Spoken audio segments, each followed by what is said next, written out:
It is part 3 of section 3.1. In the first two parts, we studied two forms of interpolating polynomials.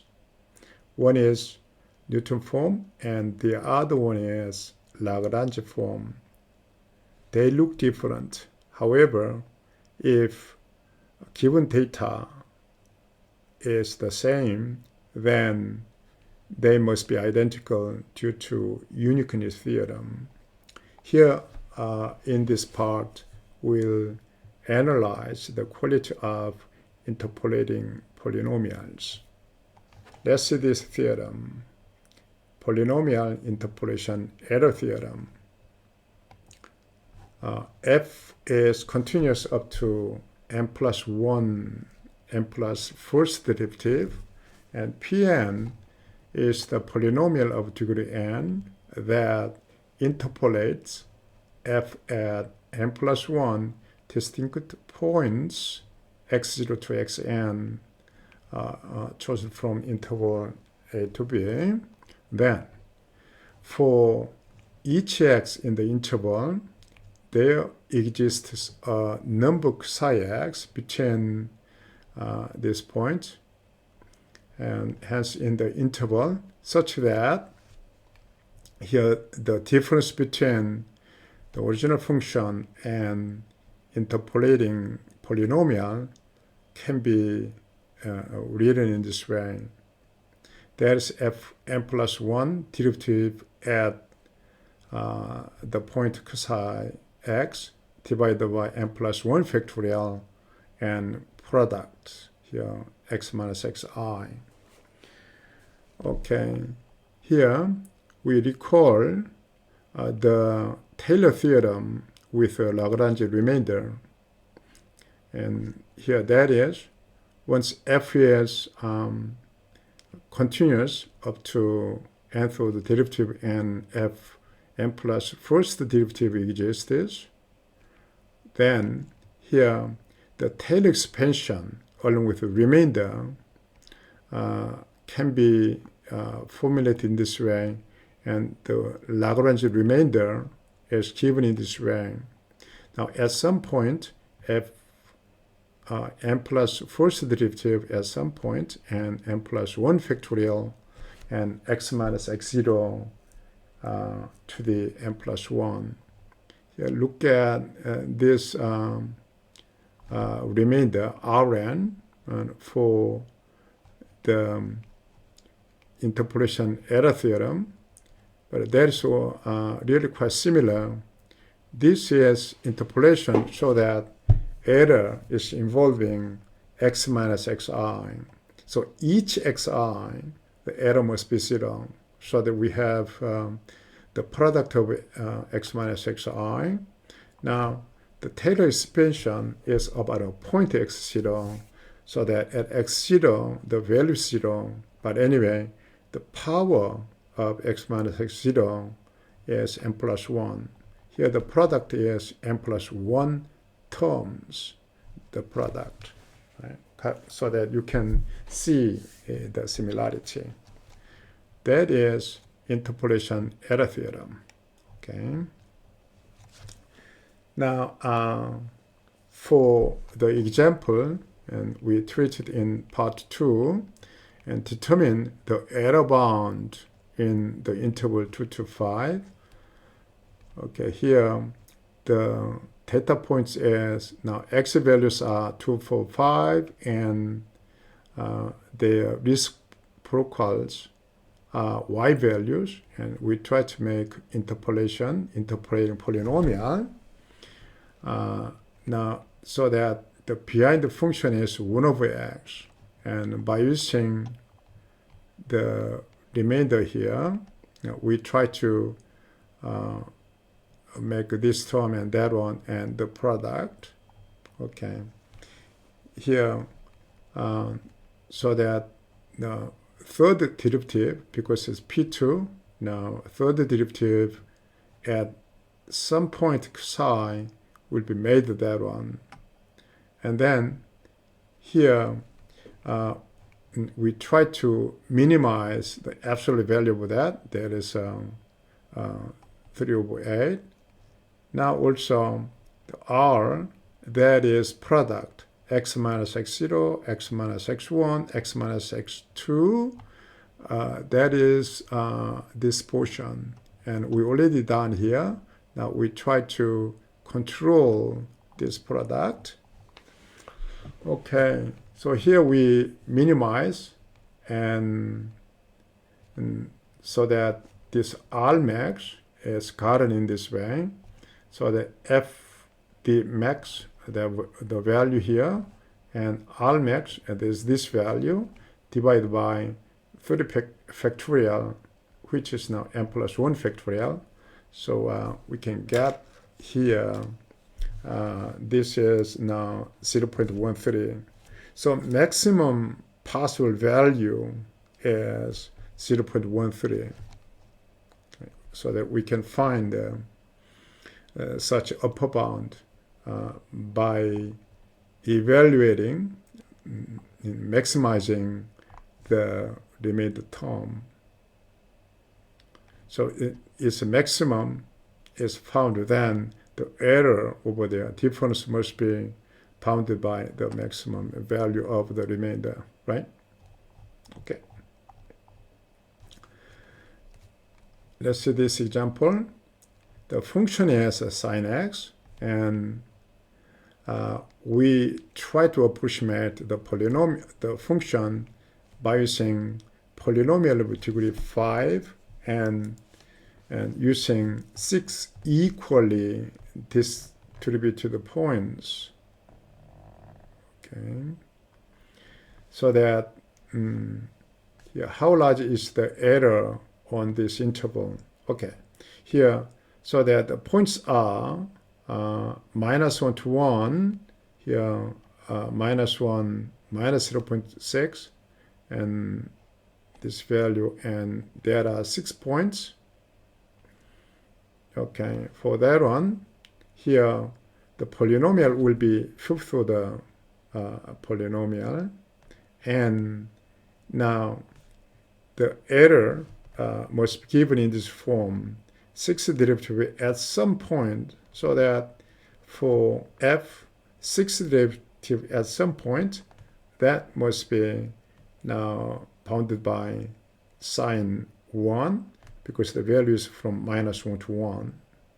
And then the product, and this one, is now bounded by 0.06 and 6 factorial, so that the difference, and this is a remainder, is bounded by this value, which is here 0.00008. So it's quite small. Sine x is quite simple function, so that here, by using only 6 points, here we have the error, possible maximum error is this one for interpolating polynomial. Okay.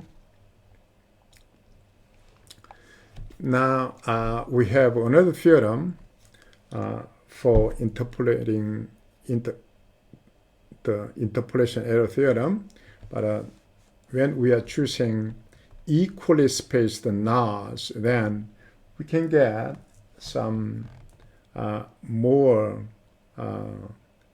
the explicit upper bound.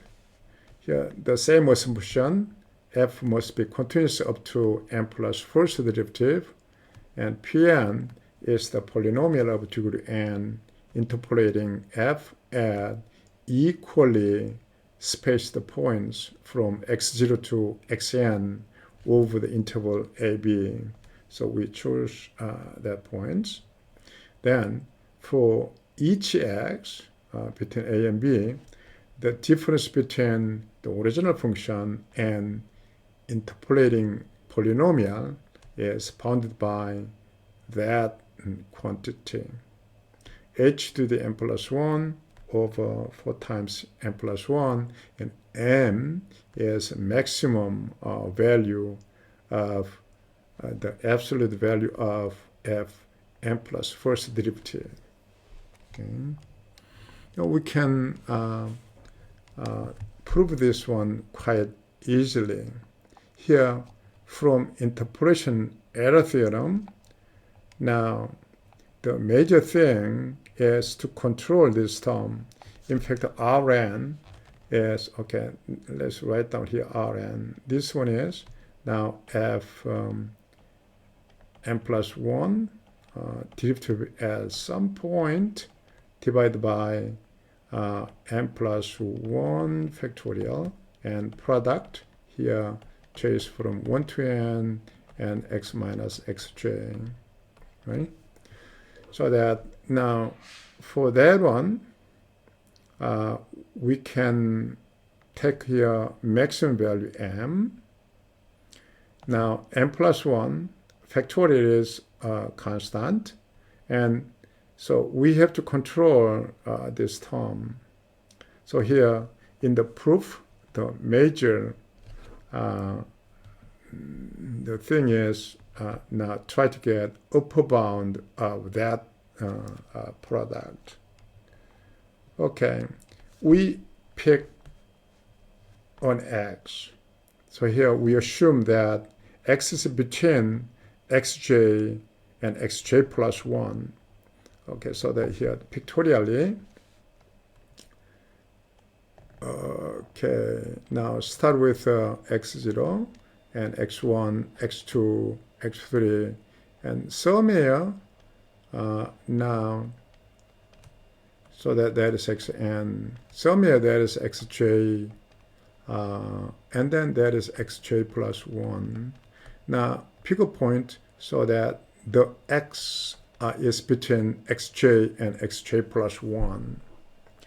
Then here for these two, x minus xj, x minus xj plus 1, for that one, now it must be bounded by h squared over 4. Here, these two addition, so x minus xj and x minus xj plus 1, the addition, the distance addition must be h, one sub-interval length, h. Addition of two quantity is h, a constant. Then the product, okay, you learned this one from high school, a plus b is constant. Then here ab is maximized, has maximum if a equal b. You learned this one from high school, I believe.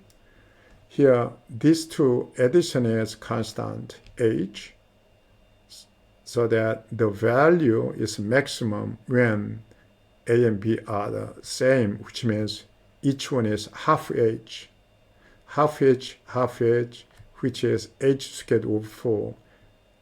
The value is maximum of this product. So we finish now this one and that one. Okay.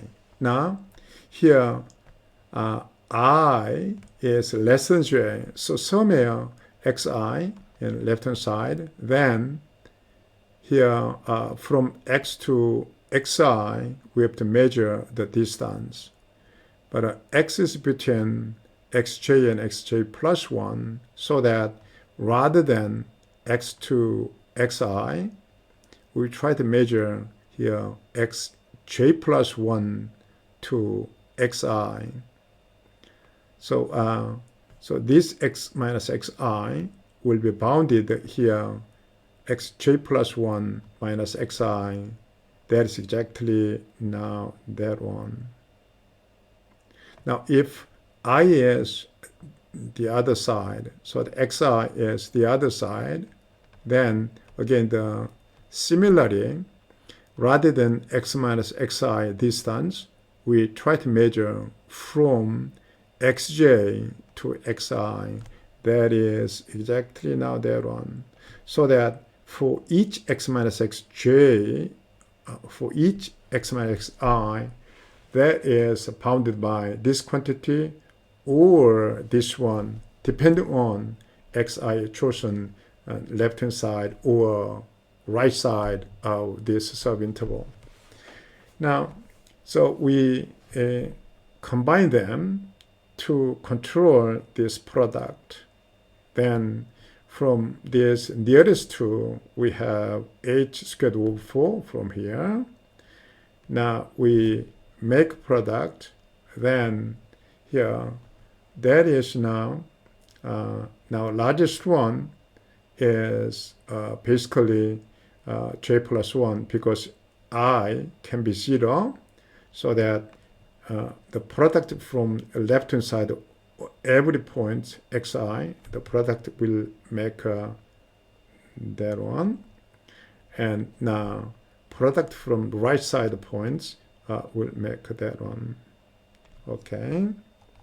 Here, j plus 1 factorial, n minus j factorial, this product is bounded by n factorial for any j. So here, this one is bounded by here h squared over 4 times now h to the j and h to the n minus j minus 1. So we have here the power n plus 1, and this two product is bounded by n factorial. So that this product is bounded by that one, and here this is m now divided by n plus 1 factorial, and to get the final inequality.